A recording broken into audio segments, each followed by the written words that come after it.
Hi. Will Boehner retreat on Sequester? That's what I'd like to talk about today, and to urge that he doesn't. I was scared to death yesterday when John Boehner said about Sequester, "We've passed the bill twice, the Senate has to act and get off their asses," that's his word, and then send their bill over to the House. Now that scared the daylights out of me. Let me just back up and explain Sequester. When the budget deal was formulated, back when the debt limit was raised, there was a certain amount of budget cutting that went on, but not the full amount that was needed. So they agreed to automatic budget cuts every year that would automatically take place without congressional approval.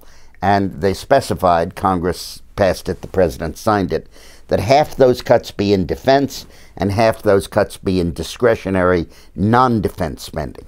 No tax increases, but also no entitlement cuts. The sequester was Obama's idea. It was the way to get the debt limit raised, and he proposed it. Now, Obama is clamoring for the Congress to override the sequester and vote some other source of funding, or just simply kick the can down the road and say, we're not going to do it for another year. They've already kicked it by 2 months. Well, that's horrible. This is the first real opportunity we have for significant spending cuts. These sequester cuts would roll the cost of discretionary funding, the stuff Congress controls each year, back to the levels they were at when Obama became president. We will have shrunken his efforts to socialize the United States back down to size. We still will have to deal with entitlements, and 2/3 of all federal money comes from entitlements. But we would have this incredible opportunity to cut the budget, and it would happen if Congress does what it does best, which is nothing. If they just go home and go to their Caribbean islands, it'll be fine. This stuff will take effect anyway.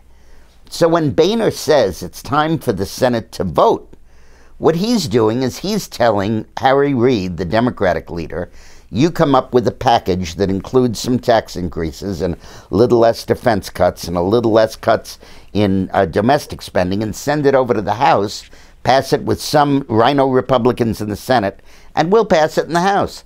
It's as much as an offer to bypass the automatic cuts that are taking place with sequester.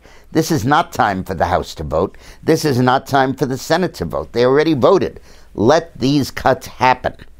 If Boehner retreats on this, I agree with Ron Johnson, the senator from Wisconsin. There may be a serious threat to his ability to continue as Speaker.